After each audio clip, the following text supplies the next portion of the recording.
pero ¿cuántos suicidios por impulso tenemos? Que pues, realmente no podemos hacer nada de investigación porque pues, las personas ya no están aquí y los familiares lo ocultan. Y entonces no podemos como que crear este mapa de qué es lo que pasó para llevar a esta persona a tal situación. Entonces, es un poco como el tema de la salud mental y la normalización de la salud mental, que entre más normalicemos estos eventos y sucesos, podamos platicar de ellos y conocer más de ellos, pues los podemos evitar, que creo que es al final lo que queremos hacer. Queremos llegar a que el suicidio no sea la segunda causa de muerte en los jóvenes de 15 a 29 años, pues supone que es la mejor etapa de sus vidas, ¿no? Hey, ¿qué onda, Viltabinas? ¿Cómo están? Bienvenidos a ¿Y tú cómo andas? Bienvenidos, bienvenides y bienvenidos. Pues el día de hoy creo que es la segunda vez que lo veo en persona. Yo ya lo considero mi amigo. De repente me llegó un mensaje diciéndome, oye, creo que los dos estamos luchando por lo mismo, siendo activistas de la salud mental, cada quien de su trinchera. He escuchado varios podcasts de él, varias historias de él, y lo único que me queda decir es que es un gran ser humano, que si hoy su hermano estuviera vivo, creo que no creyera el amor que tiene hacia él y que gracias a eso hoy está alzando la voz. Y pues es un placer escuchar un poco más de esta historia el día de hoy. Eduardo del Villar, bienvenido a ¿Y tú cómo andas? Muchas gracias por la invitación, Maureen, y como bien dijiste, para mí también eres una amiga desde el primer momento en que te busqué, con tu apertura, con este afán de cambiar las cosas y poner el foco en la salud mental, siempre dispuesta, siempre con ganas. La verdad es que hay un cariño especial. Entonces me encantó que me invitaras a este podcast y felicidades por lo que estás haciendo. No, pues muchísimas gracias. Como lo dije ahorita al inicio, creo que entre más personas estemos luchando por alzar la voz de la salud mental y normalizarlo de diferentes trincheras, creo que a la gente cada vez le va a caer más el 20, que esto no es normal de lo que la gente piensa. Pero antes de entrar más allá a todos los temas que vamos a tocar, me encantaría que me compartieras, que ya lo sé, pero mucha gente que nos está escuchando no, ¿qué te trajo esta silla?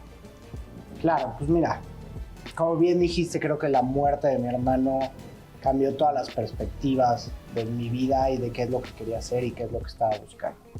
Mi hermano lamentablemente se suicida el 10 de septiembre del 2022, se avienta en el piso 24. Y pues obviamente es algo con lo que nadie quiere lidiar. Es un tema que el suicidio sigue siendo un tabú en México, que la gente no lo habla mucho, que no sabemos realmente mucho sobre el suicidio porque al mismo tiempo que existe este silencio no lo podemos estudiar y no sabemos qué tantas cosas hay detrás. En el caso de mi hermano, creo que mi hermano había consumido esa noche chocongos y alcohol. Al parecer tuvo una especie de brote psicótico que lo fue adentrando poco a poco en estas ideas delirantes. Tenemos videos de él en donde sube y baja las escaleras completamente encuerado, actitudes que no son realmente las de él, y al final pues, se acaba aventando a las 6 de la mañana y nos deja un último mensaje en donde nos pone nada es real. Y pues obviamente después de ese momento, que es lo más difícil que hemos tenido que vivir, tanto yo como mi familia, como que muchas personas que realmente lo querían, empezamos a pensar en qué más hay ahí atrás, qué más hay en este mensaje, porque además el 10 de septiembre es el Día Internacional del Suicidio. Y conforme más fuimos investigando y más nos fuimos metiendo en este tema, pues más cosas te van haciendo clic de alguna manera, como que cosas que no sabemos porque no tenemos esa información. Y entonces fue un poco lo que me trae esta silla, es empezar a informarme para informarle a los demás acerca de la importancia de esta salud mental, del consumo, porque mi hermano ni siquiera era adicto, pero del consumo de las drogas y cómo nos afectan también en el día con día. Y la importancia, yo creo, de estar bien con nosotros mismos, de formar más hábitos de alguna manera y dejar los vicios. Entonces creo que eso es un poco de lo que me trae a esta silla. Esto acabas de decir algo muy importante, ¿no? Que consumió chocohongos, que ahorita me encantaría que nos explicaras un poco más qué es eso, porque yo sé lo básico, pero yo sé, la otra vez escuché que creo que comentaste que había 51 tipos y no me acuerdo qué tanto. Y están muy de moda los hongos. Yo tengo varios conocidos y amigos que a veces cada fin de semana se van y hacen su ritual, que el temazcal y que los hongos. Y me acuerdo que alguna vez le pregunté a una amiga, le dije, ¿y qué sientes? O sea, ¿por qué los tomas? No, pues me siento que me libero, que estoy fuera de la realidad, que las hojas del árbol las veo más cerca y la manera como el viento. Entonces ella me explicaba y yo decía, es que yo sin hongos, le dije, cuando se me bota el chango, me siento así. Le dije, ¿por qué? Y sabes que para mí es algo dañino y que es una enfermedad. ¿Tú por qué lo tomas y por qué piensas que es algo bueno, no? Y también escuché que mucha gente nada más comparte lo padre, que es como la parte de los chongos, pero nadie comparte la parte mala, ¿no? Cuando yo era joven, hace mucho tiempo, era lo mismo con la marihuana. Todas mis amigas alrededor fumaban la marihuana y a algunas les iba muy bien y a otras les iba muy mal. Y me acuerdo que una amiga hasta a un cuadro psicótico le dio, o sea, vomitó muchísimo, me dijo, no lo vuelvo a hacer y no lo hagas. Pero ¿por qué no compartimos también la parte negativa? Porque siempre nos dejamos ir por la parte positiva de estas cosas. Completamente de acuerdo, pero creo que así es en la vida. Y como bien dijiste al empezar este podcast, generalmente contamos cómo estás bien. Y como que queremos demostrar todas las cosas positivas que tenemos en nuestras vidas y las negativas las tenemos ocultas abajo de una sábana, de un cajón que no abrimos. Pero ese cajón se va acumulando y va llenando y de repente explota. Creo que es exactamente lo mismo con estas sustancias. Contamos las cosas positivas con el afán de quererlo compartir, pero las cosas negativas nos las quedamos por miedo a ser juzgados de alguna manera, por no encajar, yo te diría, por no estar en este círculo. Y lo que tú decías de los hongos y la psilocibina, es que sí, se está poniendo muy de moda, pero como está muy de moda la marihuana, como está muy de moda el alcohol, como está muy de moda el tabaquismo, y hoy en día estamos viendo cómo todas estas cuestiones negativas se están rompiendo en los cajones, y por eso estamos viendo que el suicidio es la segunda causa de muerte en jóvenes de 15 a 29 años, la primera es muertes relacionadas con el alcohol. En Estados Unidos están mucho peor en este sentido que nosotros en los temas de salud mental y enfermedades mentales, que yo creo que vienen por este proceso que no hemos cambiado y tan cercano a las adicciones. Lo que sí te puedo decir es que el suicidio, el 90% de los suicidios está relacionado a las sustancias, al consumo de sustancias. Oye, ahorita estás hablando aparte del suicidio, ¿no? Y desgraciadamente también por la falta de información que hay, no me vas a dejar mentir, cada vez pensamos que el suicidio nada más es cuando estás triste o estás pasando por un proceso de depresión. Yo te voy a compartir algo. A mí cuando se me bota el chango, pierdo totalmente noción de la realidad, ¿no? Hago cosas, nunca me he encorrado como lo ensayó alguna vez tu hermano, pero sí, o sea, puedo a lo mejor empujar a mi perro, me puedo salir de la calle sin ver si viene un carro o no. Pero la vez que más estuve a punto de suicidarme, yo estaba en un cuadro psicótico que fue en Inglaterra. Yo me creía María Magdalena, me creía Spider-Man y que iba a salvar al mundo de no sé qué, ¿no? Son cosas que se te vienen a la mente sin tener tu control sobre ellas, porque estás actuando impulsivamente. Y en Oxford, pues hay iglesias, aquí como hay tacos, aquí en cada esquina, pues hay iglesias por todos lados. Entonces yo me subía a los campanarios, porque era Spider-Man, a ver cómo se estaba comportando la ciudad, para ver si realmente yo estaba salvando el mundo o no. Y tengo el flachazo de que un día en un campanario puse mi pie enfrente del otro. O sea, me acuerdo que me pone la piel chinita, porque aparte yo estaba sola, no había nadie que me detuviera o nada. Y dije, hasta aquí llegué, ya cumplí mi misión en la vida, ya cumplí mi forma de salvar al mundo y quiero estar conectada a Dios. Es lo único que recuerdo, te lo juro. ¿Qué me detuvo? ¿Qué hizo que yo me regresara? No lo sé. Y cuando escucho a veces la manera como relatas lo que sucedió con tu hermano o ahorita que lo quieras, y que se soltó el 24, o sea, del 22 o 24 piso y dejó, nada de esto es real. O sea, él no estaba deprimido por lo que él me cuenta, estaba en el top de su parte profesional, era deportista, pues estaba a punto de ir construyéndose profesionalmente como un abogado exitoso, o sea, tenía todas las palomitas que cualquier morra quisiera decir, yo quiero con ese güey y con ese me quiero casar, ¿no? O sea, Y creo que también es importante hacer conciencia de que no nomás cuando estás en un momento depresivo te puedes llegar a tener un momento de suicidio.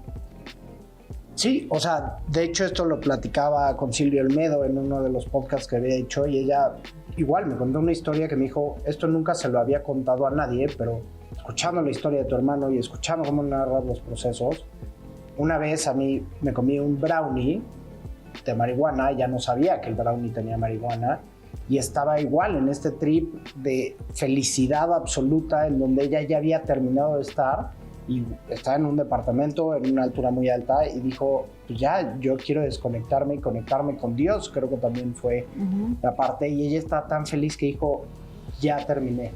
Y gracias a que alguien la agarró, no se alcanzó a suicidar. Pero entonces, o sea, el suicidio como que lo tenemos muy encasillado cuando no sabemos muchísimas cosas a su alrededor, ¿no? Lo que sí te puedo decir es, estos estados, como decía tu amiga, de que pues, nos desconectamos y de repente entran en esta alucinación y en esta psicosis, como tú bien dices, yo los tengo, no estoy en control de esto y pues no los quiero tener. Pues eso pasa exactamente igual con estas sustancias y con la ayahuasca y con el peyote. Y cuando tú entras en una psicosis, tú no estás en control de las cosas. Y la mente creo que es poderosísima. Me platicaba también, muchos jóvenes se me han acercado después de que empecé a romper la voz y platicar la historia de mi hermano y me decía, yo tuve un viaje con LSD, con mis amigos, y yo sentía que mis amigos me estaban acuchillando en un momento y no me podían calmar y entonces yo me tenía que cortar para realmente sentir esos cortes y no sentir que mis propios amigos me estaban acuchillando. Lo acabaron llevando, gracias a Dios, a emergencias y en emergencias lo pudieron dormir y lo tranquilizaron, pero la mente es poderosísima. Sí. Tú no sabes en qué momento se te va a disparar esa psicosis, si va a ser con un porro de marihuana, si va a ser con un chocongo, la situación emocional en la que estés. Entonces por eso creo que el uso de estas sustancias pues, es realmente peligroso. Yo, como les digo en las conferencias, es estar jugando con una ruleta rusa, que al final por más emoción y adrenalina y cosas positivas que yo te pueda vender de jugar una ruleta rusa, que es meterle una bala a una revólver, yo te puedo asegurar que el 99.9% de la población me diría, estás loco, yo no quiero jugar una ruleta rusa. Pues eso es cuando estamos consumiendo sustancias. Sí, desgraciadamente así es. Y creo que también cuando una persona se suicida, creo que la falta de empatía que hay hacia la gente que lo está, a lo mejor que lo toca ver, o cuando tienes que hacer todos los trámites, es nefasto. A mí me tocó hace poco, bueno, no poco, hace como más de un año, ver una persona que estuvo a punto de suicidarse. Afortunadamente no lo hizo. Bueno, todos los vecinos lo tomaban como un chisme, ¿no? Pinche vieja loca, no sé qué, bla, bla. Esto es un peligro para nosotros. Hay que juntarnos para ir al Ministerio Público. Y luego llegaba la policía, y luego llegaban los reporteros. Y me afectó mucho porque yo dije, tú no sabes por lo que está pasando la persona que está allá arriba. ¿Quién está negociando allá arriba? Y me acuerdo que yo salí simplemente a sacar copias y cuando regresé ya estaba pasando todo esto, ¿no? Y me acuerdo que entré a mi casa y entré llorando y estaba mi mamá conmigo y me dijo, ¿ya viste lo que está pasando? Le dije, sí, y no se vale la manera como lo están manejando porque al final de cuentas es una vida que está en juego. No pasó a suicidarse, pero estuvo a punto. Entonces, ahora que me cuentas lo de tu hermano, yo no quiero saber, o sí quiero saber, o sea, por esa parte que como familia, o sea, bastante tienes con la noticia de que un familiar tuyo se fue para que luego todo este proceso, que la verdad a mí se me hace cero ético y cero empático, porque lo que menos piensan es en los familiares y en la manera como la persona se fue. ¿Cómo vivir? O sea, que seguramente hay gente que ha pasado por esto, o si llegan a pasar, ¿qué consejo que les das? Porque yo sé que no es cualquier cosa. Mira, creo que la sociedad en este tabú que estábamos diciendo es bastante crítica con este tema. Como no sabemos de las situaciones, como pensamos que es algo completamente negativo por cuestiones religiosas que se vienen impugnando desde hace muchísimo tiempo, al final lo escondemos y también no queremos saber más. Y entonces en muchos casos, como tú dices, además de todo lo que está lidiando la gente, pues la gente lo guarda, ¿no? Como si fuera una cuestión negativa, como si no lo pudiera expresar, como si la gente lo fuera a juzgar. Y tristemente sigue pasando. Creo que muchas veces a mí lo que me animó a contar esta historia y a decir que realmente fue un suicidio, porque mi mamá al principio me decía, por favor, quítalo del suicidio, cuando empecé a leer la carta para la misa de mi hermano, pone accidente, y después yo lo medité y lo pensé y dije, no, esto es un suicidio y vamos a decirlo con todas sus letras. Y pues, sí, puede ser que haya estado en una psicosis, pero no le quita lo que estuvo pasando. Creo que cuando mi hermano tiene, como tú dices, todos esos checks y esas palomitas, me da chance de decir, oye, a ver, si este era mi hermano y le pasó esto, pues puede pasar absolutamente a todos. Y creo que la muerte de una persona no habla más de lo que habla su vida, ¿no? Y yo los invito a todas estas personas a que lo tomen de esa manera, porque si estuvo en un muy mal momento que lo lleva a quitarse la vida, eso no quiere decir todo lo que él vivió y todas las cuestiones positivas que tuvo durante su vida son mucho más que opacan su muerte, ¿no? Y no al revés.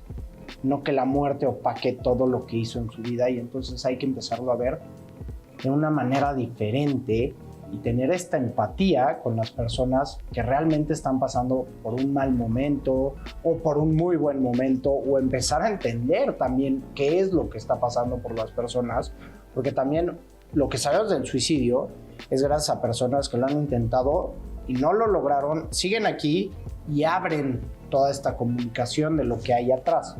Pero ¿cuántos suicidios por impulso tenemos que realmente no podemos hacer nada de investigación porque pues, las personas ya no están aquí y los familiares lo ocultan? Y entonces no podemos como que crear este mapa de qué es lo que pasó para llevar a esta persona a tal situación. Entonces es un poco como el tema de la salud mental y la normalización de la salud mental, que entre más normalicemos estos eventos y sucesos, podamos platicar de ellos y conocer más de ellos, pues los podemos evitar, que creo que es al final lo que queremos hacer. Queremos llegar a que el suicidio no sea la segunda causa de muerte en los jóvenes de 15 a 29 años, pues supone que es la mejor etapa de sus vidas, ¿no? Sí, claro. Ahorita estabas comentando algo muy importante, ¿no? O lo ocultas o te sientes culpable por lo que sucedió. Y creo que la muerte es hijo de las cosas, no hay nombre para eso. Yo a ti te veo, digo, llevas 2 años, yo a ti te veo muy fuerte y te he escuchado que a veces han pasado 6 meses y tú ya estás dando entrevistas. Y la manera como yo lo razono, como yo lo pienso, creo que es tu manera de sanar, decir, si esto me pasó a mí, ¿a cuánta gente allá afuera le puede pasar lo mismo? Y es la manera, a lo mejor, interna de tu hermano que traes tú de alzar la voz. Pues estoy segura que no creo que lo hayas hecho solo. O sea, yo creo que te ha costado y te sigue doliendo. Pero ¿cómo has manejado esa parte y sobre todo también tu familia, este duelo? Porque el estigma o la parte de que te juzgan de que no manches, tu hermano se suicidó, ¿no? Y se enfocan totalmente en lo negativo. O juzgan, pues si lo tenía todo, ¿por qué se suicidó? Tú nunca sabes. Sí está la parte de los chocohongos y a lo mejor eso fue la principal causa que lo llevó a eso.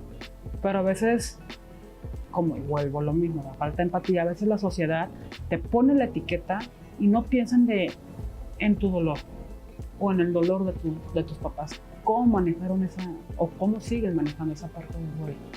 Mira, creo que te voy a contestar en 2 partes. Una es, ya para cerrar esta parte del suicidio y lo que significa y lo que hay detrás.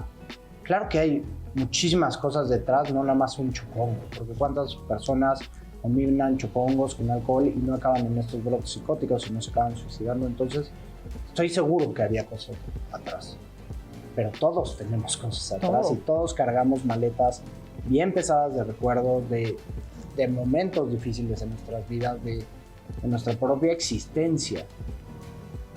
Lo combinas con estas sustancias y creo que explotan de alguna manera.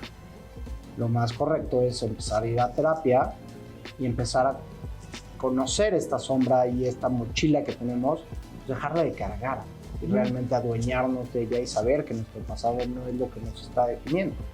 Y cuando nos conocemos a nosotros mismos, empezamos a crecer. Y con eso te contesto la segunda pregunta, que creo que desde que pasó el suceso de mi hermano, un tanatólogo nos dijo, después de estos sucesos, generalmente hay dos caminos. O te tiran y lloras y acabas en un hoyo y quién sabe cuándo te vayas a levantar de allí, o agarras este nuevo impulso, esta nueva energía para crecer y para crecer de una manera exponencial, porque ahora tienes un motivador que antes no tenías, que es hablar de estos sucesos, tener a tu hermano, como bien decías, creo que es una especie de liberación el dar estas entrevistas, el platicar con jóvenes, el seguir recordando la manera de mi hermano, me ayuda a mí a transformar. Y me cuesta, y no es fácil, y también me drena energía, pero siempre me siento feliz de poder estar haciendo esto porque lo estoy haciendo para ayudar a los demás. Sí, eso es lo más fregón que creo que te puedes... Es lo que te vas a llevar al final de cuentas. Transformar el dolor completamente. Y luego cada quien tiene un proceso. Me preguntabas de mis papás y como familia. Como bien dijiste al principio, creo que perder un hijo ha de ser el dolor más horrible que hay. O sea, si yo perder un hermano, sin duda alguna es lo peor que me ha pasado en la vida, no me puedo imaginar el dolor de mis papás, lo fuerte que debe ser. Pero creo que mi mamá y mi papá también agarraron este nuevo sentido para crecer ellos, para conocerse, para investigar de este tema y para seguir ayudando a los demás. Y cuando transformas esa visión y primero te quieres ayudar a ti mismo para poder ayudar después a los demás, creo que no hay nada que te lo pueda impedir. Por más de que lleguen personas y te digan, ¿tú qué vas a saber si tu hermano se suicidó porque no hiciste? Es gente que realmente no tiene un entendimiento de todo lo que hay atrás. Entonces creo que esa visión de querer cambiar para bien, para ti y para crecimiento, lo que vamos a ayudar. O sea, qué fregón lo que acabas de decir. Que al final de cuentas, tu hermano les dejó el mejor regalo, que es conocerse a ustedes mismos, ¿no? Y creo que yo siempre he dicho que el conocer a nosotros mismos es una constante. Al final de cuentas, creo que la vida siempre nos va a asombrar. Lo que tenemos que aprender nosotros son qué tipo de herramientas vamos a tener para cuando la vida nos asombre, ¿no? Ya sea para cosas negativas o para cosas positivas. Y creo que esta pérdida, creo que llegó de un bombeo, o sea, llegó la bomba y todos lo están transformando de una manera positiva para sanarse y compartir lo que vivieron y dejar una enseñanza a los demás. Y eso se vuelve como una cadenita de poco a poco hacer conciencia. Y eso va a mi siguiente pregunta. Sé que donde más das conferencias creo que son las preparatorias, ¿no? O sea, con los adolescentes. ¿Qué medidas crees que son las más efectivas que les puedes promover a estas personas sobre la salud mental y prevenir el abuso de sustancias del alcohol? Alguna vez escuché, y sí es cierto, que cuando nosotros empezamos a tomar, o como dicen en mi pueblo, a pistear, lo hacemos por estar dentro de un círculo social, no porque realmente querramos. Y cuando yo escuché eso dije, sí es cierto, no es porque digamos, ay, me gusta el alcohol, lo pruebas por primera vez y te sabe a madres.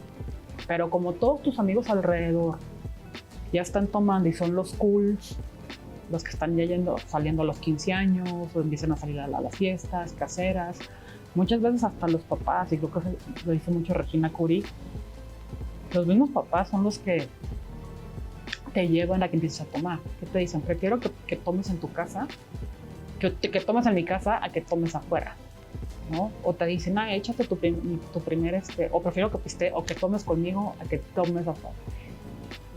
Y cuando escuché dije, sí es cierto. Al final de cuentas lo hacemos por estar dentro, pues ahora sí que del club, de la manera de socializar que todos tenemos. No digo que nos volvamos tampoco abstemios, que dejemos de tomar, no, pero tampoco no hay que llevarlo al límite. Mira, ahorita que me preguntas, sí, la gran mayoría es en secundarias, preparatorias y con papás. O sea, generalmente cuando yo platico con las preparatorias, pues también me gusta platicar con los papás de esas preparatorias, porque al final hay que entender algo. Tomar alcohol antes de los 18 años es ilegal. Punto número 1. Y darle alcohol a un menor de edad es un delito. Entonces, por eso vamos a partir desde ahí. El alcohol, sí. Yo también me acuerdo, la primera vez que lo probé es algo horrible. La cerveza, o sea, no nos gusta el sabor, pero nos empieza a gustar el efecto también. Y aparte de pertenecer, pues sí, hay cosas, o sea, el alcohol nos genera dopamina, que la dopamina es la sustancia que generalmente relacionamos con la felicidad. Y también creo que lo normalizado que está como sociedad el consumo y el abuso del alcohol, pues no ayuda en lo absoluto, porque entonces tú ves a tus papás que cada vez que toman se divierten o que cada vez que están con sus amigos están tomando alcohol, pues lo empiezas a relacionar. Y entonces por eso tú empiezas a tomar desde los 16 años, desde los 14 años que estás con tus amigos, y ya se te hace un hábito o se te hace algo normal el estarlo haciendo continuamente sin preguntarte qué es lo que está pasando. Y yo tras hablar con todos los especialistas acerca de este tema, todos llegan a la misma conclusión, que es la falta de conocimiento de tus emociones. Si nosotros hiciéramos un trabajo desde que somos niños, jóvenes, adolescentes, de qué es lo que está pasando en mi cuerpo, hacia dónde quiero ir, qué quiero lograr, tener una vida con propósito, sería mucho más fácil que no caigamos y nos enganchemos en estas sustancias. Un poco de las pláticas es eso, es qué quieren hacer con su vida, cómo quieren tener una vida con propósito, conózcanse ustedes mismos, empiecen a ir a terapia. Creo que la terapia también es una increíble herramienta que lo vemos como algo negativo, ¿no? O sea, la persona que va al psicólogo es porque realmente tiene problemas y no que es la persona que realmente quiere crecer y quiere conocerse y quiere saber hacia dónde ir. Yo me acuerdo que igual cuando estudié en el ITAM realmente no tenía ni idea de qué es lo que quería hacer bien con mi vida y no tuve estos periodos para realmente conocer por qué quiero ir ahí y hacia dónde y cómo voy a crecer y tener, pues sí, esta introspección personal que entre más temprano la hagamos, menos topes nos vamos a dar con la vida, ¿no? Creo que también hay herramientas que es comer bien, hacer ejercicio, dormir bien. Las personas con las que te rodeas, obviamente, sabemos que hay personas que te suman y personas que te restan, personas que, como tú dices, queremos ser aceptados, pero ¿a costo de qué? Y generalmente cuando no somos nosotros mismos, pues no nos sentimos cómodos con esas relaciones. Pero claro que hay personas que se sienten cómodas cuando nosotros somos nosotros mismos, y esas son las personas que te hacen crecer y ayudar. Creo que la meditación y la escritura también son increíbles herramientas que te ayudan a sobrellevar toda esta vida y estos problemas, que al final cuando llegan estos choques, pues es más fácil pues, salir de ellos, ¿no? Entonces creo que esas son las principales cosas que les dejo a ellos para que les sirva en un futuro, si es que las quieren tomar, como también les digo, o sea, yo no soy su papá, ¿no? O sea, al final yo vengo a compartirles desde mi experiencia lo que ha pasado y lo que me ha servido, y si les sirve a ustedes, pues allá. ¿Y tú crees que esta labor que estamos haciendo, yo desde la salud mental y tú la prevención y sobre las sustancias,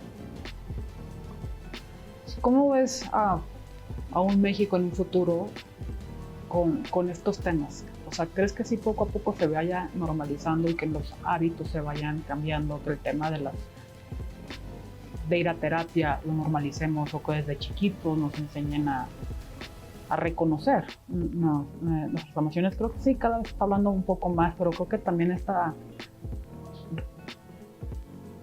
parte, no le quiero decir negativa, pero sí es una parte que mucha gente prefiere evadir, ¿no? Y evadir con alcohol, con drogas, con viajes, con cosas externas. Te escuché ya ni me acuerdo en qué podcast, pero te escuché en un podcast que antes estábamos enfocados o que estabas enfocado simplemente en las cosas externas, ¿no? En tener el mejor carro, en tener la mejor casa, en tener el mejor título, en tener el mejor puesto, o sea, no digo que no sea, o sea, que sea malo, pero así lo dijiste, mi hermano se fue sin nada. Y que eso también te movió muchísimo en valorar ciertas cosas.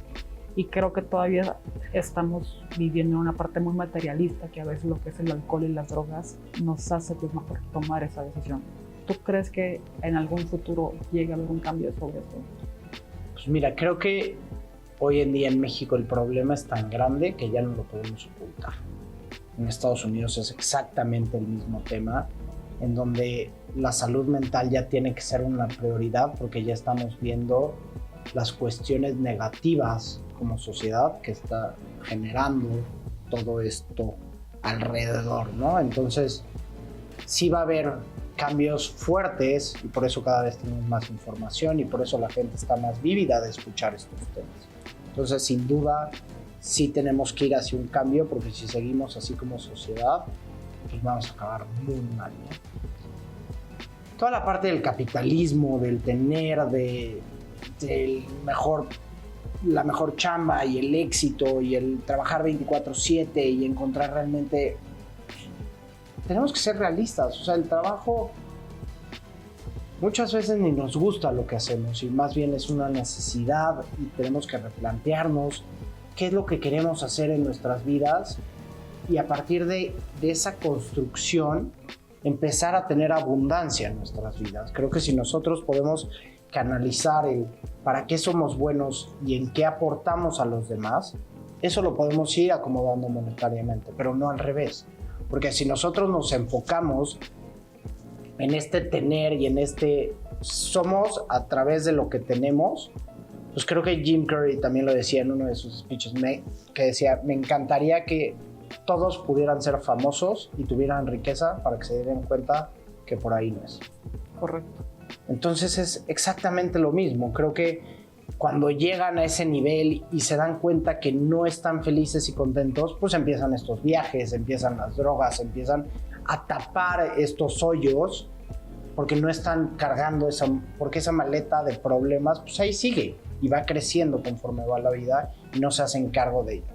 Entonces, por eso a mí también me gusta platicar con jóvenes que de alguna manera están muy a tiempo de empezar a tener este autodescubrimiento de qué es lo que quieren hacer realmente con su vida, de aprender de los errores del pasado, de los errores de nuestros papás, de nuestros abuelos, para empezar a construir de otra manera, porque ya estamos viendo que este tener y ser y este capitalismo y esta desigualdad no nos está llevando a ningún lado. O sea, creo que entre más ricos hayan y más pobres hayan, peor vamos a estar como sociedad. Sí. O sea, eso no me queda ninguna duda, pero para las dos partes, porque entonces los ricos van a tener que empezar a hacer estos guetos y va a haber este odio y esta confrontación que hoy en día tenemos en México. Y es un tema delicado. Y cada vez la polarización se empieza a externar y tristemente tuvimos un sexenio en donde divide y vencerás, ¿no? Y qué peligroso es ese discurso, porque al final todos somos mexicanos y todos queremos trabajar y construir un mejor país para todos, porque a mí lo que más me llenaría es que todos pudiéramos estar mejor, porque quiero estar yo mejor y a causa de que todos los demás estuvieran mal. Entonces, cuando nosotros nos empezamos a replantear estas situaciones, nos damos cuenta que no es el sentido económico, sino el sentido del ser. Y cuando nosotros somos felices y cuando nosotros estamos contentos y nos gusta lo que hacemos, entonces sí, empezar a ver cómo llega la abundancia en nuestras vidas y cómo se van acoplando, porque la riqueza no es mala de por sí. O sea, creo que el tener dinero pues, nos da muchas posibilidades y nos lleva a conocer diferentes cuestiones, pero el cómo tenemos el dinero creo que es lo importante. Y entonces empezarnos a replantear qué es lo que nos gusta y cómo aportamos a la sociedad y a partir de ahí cómo lo podemos hacer exitoso. Eduardo, yo te escucho ahorita y yo digo, ¿cómo era el Eduardo de hace 20 años y cómo está hoy Eduardo? Pero de hace 2, o sea, yo antes de mi hermano, o sea, la verdad es que yo seguía teniendo pues esta misma carrerita de ITAM, CFA y de tener el trabajo en donde ganara mucho dinero, el de los coches, mujeres guapas, porque así fuimos educados de alguna manera. Por lo menos en mi familia, el ser exitoso siempre tenía que ver con una cuestión monetaria y con una cuestión de prestigio en el puesto que hicieras, y no realmente qué estuvieras aportando a la sociedad. Y yo sí tenía este conflicto, porque en el ITAM, como bien recuerdas, venía toda esta parte de ideas y problemas, ¿no? Sí. Que era este contrapeso a la parte económica, y nos graficaban perfectamente bien cómo estaba el país y cómo vivía el 80% de nuestra población. Entonces, a mí siempre me pesó. Yo estuve muchísimo tiempo en Family Office y en banca privada y en Wealth Management, que era hacer a los ricos más ricos. Okay. Y siempre había algo en mí que decía, esto no me llena. Aquí hay algo que, por más bien que me esté yendo, debe de existir algo adicional. Y obviamente con la muerte de mi hermano, con el suicidio de mi hermano, pues te replanteas todo. Y sí es una oportunidad para decir, ¿sabes qué? Vamos a darle una vuelta a esto y vamos a empezar a acomodar las cosas que realmente importan. Porque como tú decías, mi hermano era extremadamente exitoso en su trabajo, iba a hacer su maestría en Chicago, muchas mujeres guapas querían con él, y no te llevas eso. Realmente lo que mi hermano se lleva es a todas las personas que pudo tocar, el cariño que pudo compartir, los amigos que llegó a tener y las relaciones que de él nos deja.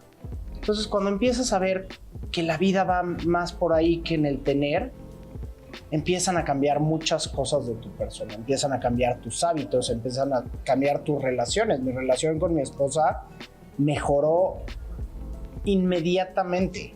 O sea, creo que la comunicación mejoró muchísimo, mi relación con mi propio cuerpo, los hábitos que yo tenía, la visión hacia dónde quería ir, pues todo eso te va sumando para que al final tú estés mejor. Y creo que eso también me ayudó a poder externalizar todo lo que está pasando con mi hermano, al poder dar pláticas, al poder ayudar a las personas, porque tú estás mejor como persona. Yo te veo, y no puedo creer que estés enfrente de mí con esta entrevista. O sea, me dejas muchísimo aprendizaje. La fortaleza, pero más allá de la fortaleza, te digo que es lo que te estoy viendo y que te estoy admirando, esa paz interior que nadie te la va a quitar a pesar de lo que has vivido. Y no sabes qué te viene en el futuro, pero ese trabajo interno que tú estás haciendo todos los días se ve y es bien, bien chingón. Te voy a hacer 3 preguntas nada más para acabar el podcast. Si tienes alguna duda sobre ellas, me dices sin problema. Y es, ¿qué trucos tienes para mantener tu chango, que es como yo le digo a la mente, a veces está bien, ¿no? En equilibrio y en buen ánimo? Porque estoy segura que tienes bajones. Claro. ¿Cómo le haces para sacar esa resiliencia? Que digas, el chango, ahí está. Mira, y creo que esto se relaciona con lo que estábamos platicando, pero es un trabajo. O sea, el estar trabajando en ti mismo es, pues sí, pararte a meditar todos los días. La escritura a mí me sirve muchísimo, porque de repente empiezo a escribir como si le estuviera escribiendo a mi hermano sobre mi historia, y de repente cuando le estoy contando de alguna cosa y me desvío completamente a otra y empiezo a escribir muchísimo, me doy cuenta que hay un tema aquí, ¿no? Y entonces empiezas a ser consciente de todas esas cosas. Entonces la escritura y la meditación sin duda me ayudan muchísimo. El ejercicio también para mí es una forma de sacar las emociones, de generar dopamina. Me fascina estar al aire libre, en contacto con la naturaleza. Me voy mucho a la bici de montaña. El poder tener esta sensación de libertad, pues creo que es algo que a mí me da mucha paz y me hace estar mucho mejor durante el resto del día. Si yo me voy un sábado por la mañana, pues eso me ayuda a estar mucho más contento durante todo el sábado. El dejar los vicios también, el dejar el alcohol, que como tú dices, todos somos humanos, y también tengo mis borracheras de repente y tengo mis bajones en donde, pues sí, como lo llevaba haciendo durante 28 años, pues de repente dices, qué fácil, pues me puedo poner una borrachera y desconectarme completamente de todo y dejar ese trabajo. Pero ya que logras poner esos vicios en orden y te das cuenta que puedes estar y convivir en un evento sin la necesidad de ponerte hasta atrás y al día siguiente poder ser más productivo, empieza a ser como un círculo virtuoso de alguna manera, ¿no? Que te ayuda a tener esta mente más controlada, a vivir más en paz, en donde si sabes que recaes y tienes algún problema, pues ya tienes todas estas herramientas para poder salir de ahí y no hacerlo repetitivamente. Entonces es un trabajo. Me encantaría tener la receta perfecta. La receta es seguir trabajando en ti mismo, seguir teniendo estas herramientas que todos tenemos en nuestra mano y cumplir con ellas. Y poco a poco, pues es más fácil saber todo lo positivo y entonces dejar las cuestiones negativas. Y creo que es bien importante ahorita que estoy diciendo paso a paso. Creo que ahorita las nuevas generaciones quieren resultados a zapa, ¿no? O sea, hasta les da flojera a terapia porque dicen, ay, no, qué flojera, me van a llevar hasta la infancia. Y los hábitos es a base de constancia. Y a veces no tienen los resultados inmediato, sino que poco a poco es como tú te vas sintiendo bien.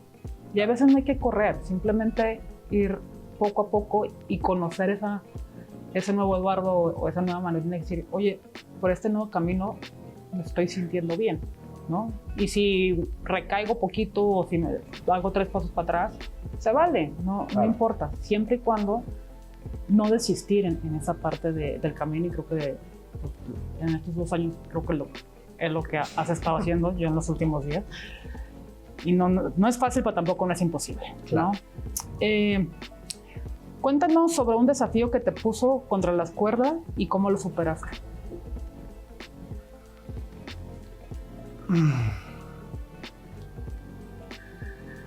Mira, uno de mis desafíos más fuertes fue un tema que tuve en mi relación.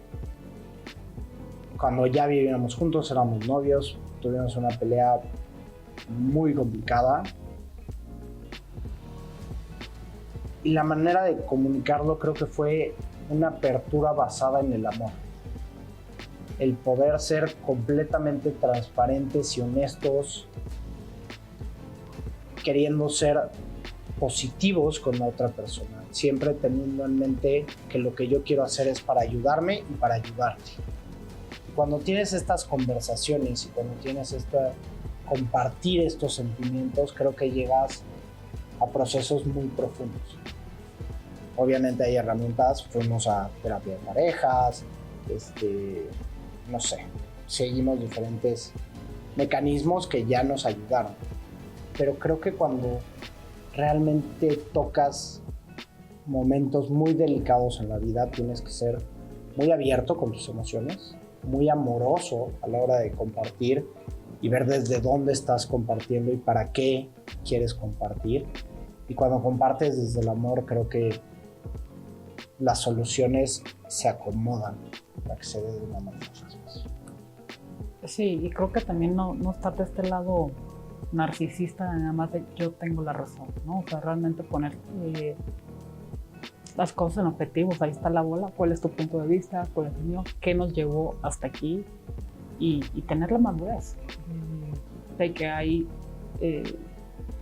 comunicación o pláticas incómodas que van a ser necesarias para evolucionar, ¿no? Claro. En tu caso como pareja. Y ya la última, ya no te va a hacer sufrir. ¿Cuál es tu mejor consejo para alguien que está pasando por una racha difícil? Mira, creo que al final todos pasamos por momentos buenos y malos. Cuando estás pasando por una racha difícil, muchas veces es tu mente también la que te está jugando, ¿no? Es muy difícil calmar a la mente y intentar salir de estos pensamientos constantes. Pero pues también tenemos que ser conscientes que qué es lo que le estamos metiendo a nuestra mente y qué es lo que le estamos metiendo a estos pensamientos y de qué herramientas nos estamos ayudando. Entonces, cuando estás pasando por una racha difícil y tú le metes más cuestiones negativas, pues va a ser bien difícil salir de ahí. Pero si tú le empiezas a meter a la mente cuestiones positivas y empiezas a ver documentales, empiezas a leer libros, empiezas a mejorar tus hábitos, empiezas a consumir cuestiones pensativas, pues poco a poco creo que vas a poder ir cambiando ese estado. No es fácil, es un trabajo, pero creo que la mente es increíble y puede salir del lugar en donde esté. Realmente eso lo creo firmemente. Y al final es este trabajo de ir llenando de cuestiones positivas tu vida que te pueda hacer de herramienta para realmente cambiar. Oye, y tú cuando realmente quieres saber cómo está un amigo, cómo está tu esposa, ¿qué les dices? O sea, ¿cómo estás? Y si te dicen bien, ¿se la crees o no? Pues creo que preguntarles, creo que el preguntar ayuda muchísimo y también es de la manera en que se los estás ofreciendo o para qué quieres tener esta información. Ahorita me pasó el fin de semana que platiqué con una persona que había visto 2 veces en mi vida, pero es muy amigo, uno de mis mejores amigos. Lamentablemente se había muerto su hermana hace poco, que era muy amiga de mi hermano, o sea, como que había muchas cuestiones en común, pero él y yo nos habíamos visto 2 veces en nuestra vida. Y tuvimos una plática tan increíble, y aparte estábamos en una fiesta, o sea, como que las circunstancias para platicar de esto no era que estuviéramos en el bosque, no, estábamos en medio de una fiesta y nos apartamos, y fue una conversación bien honesta de cómo estás tú, cómo estoy yo, cómo te puedo ayudar y cómo me puedes ayudar tú también a mí. Entonces, cuando realmente te quitas todas estas máscaras y te hablas de corazón a corazón, salen cosas increíbles, ¿no? Entonces, no sé, me encantó tener esta experiencia con él, en donde cuando tienes una plática honesta y profunda, fue mucho más importante que haberla pasado bien en la fiesta, o sea, y de platicar de temas triviales, como que fue una plática que me llenó profundamente y espero también a él lo hubiera llenado y le diera herramientas, pero ahí es donde te das cuenta de la importancia de poder compartir de corazón a corazón. Sí, ser auténtico sin máscaras, ¿no? Ser auténtico. Pues muchísimas gracias, Eduardo. Me llevo realmente esa parte de ti, de esa paz que transmites. Espero sea el inicio de una buena amistad, que creo que empezó bastante bien. Y pues muchísimas gracias por estar aquí. Y no sé si quieres compartir tus redes sociales, donde te pueden encontrar. Feliz, gracias a ti por la invitación. La amistad estoy seguro que continuará y seguiremos haciendo proyectos en conjunto que realmente puedan ayudar a los demás. Eso te lo pienso. En redes sociales estoy en Instagram como edelvillarte y ahí comparto pues de repente contenido acerca de la salud mental o de las conferencias, y estoy por aperturar una fundación que estoy realmente contento en nombre de mi hermano, que se va a llamar Centro, que va a ser una fundación pues, que hable de estos temas, ¿no? De la importancia del estar bien, que sea como este centro de bienestar, que no necesitas estar mal, porque todos estamos mal, partiendo Sí, de ahí, aparte, ¿no? partiendo de ahí. Sí, claro. Entonces, que sea un centro para todos, que sea un centro de información, que sea un centro de convivencia, que sea un centro que nos ayuda a crecer como personas y como sociedad. Entonces, estamos muy emocionados por el proyecto, ya estaremos compartiendo más información de eso. Si hay algo en lo que te pueda apoyar, ayudar, Feliz. avísame y con gusto vemos de qué manera podemos crear alianzas. Necesitas apoyo de psicólogos, psiquiatras. Claro, pues yo sé lo que haces en tu fundación y la verdad es increíble. Sí, y es increíble lo que estás haciendo y el cambio que se está viendo, y la verdad es que ya estás llegando al siguiente nivel y me fascina, y creo que es buen momento para invitarlos a todos a la carrera que vamos a tener. El 29 de septiembre. Y gracias a ti estoy cumpliendo uno de mis sueños de la asociación, que la carrera se hiciera a nivel nacional, y pues vamos empezando por el estado de Chihuahua, y tú gracias a ti por esa conexión. Y pues ya, muchísimas gracias, Eduardo, por estar aquí. ¿Tú cómo andas? Y recuerden que seguiremos haciendo diferentes temas. Denle like para que la gente nos siga buscando y les sigan interesando. Y si tienen algún tema que quieren que hablemos en este espacio, con gusto háganlo saber. Estamos en touch.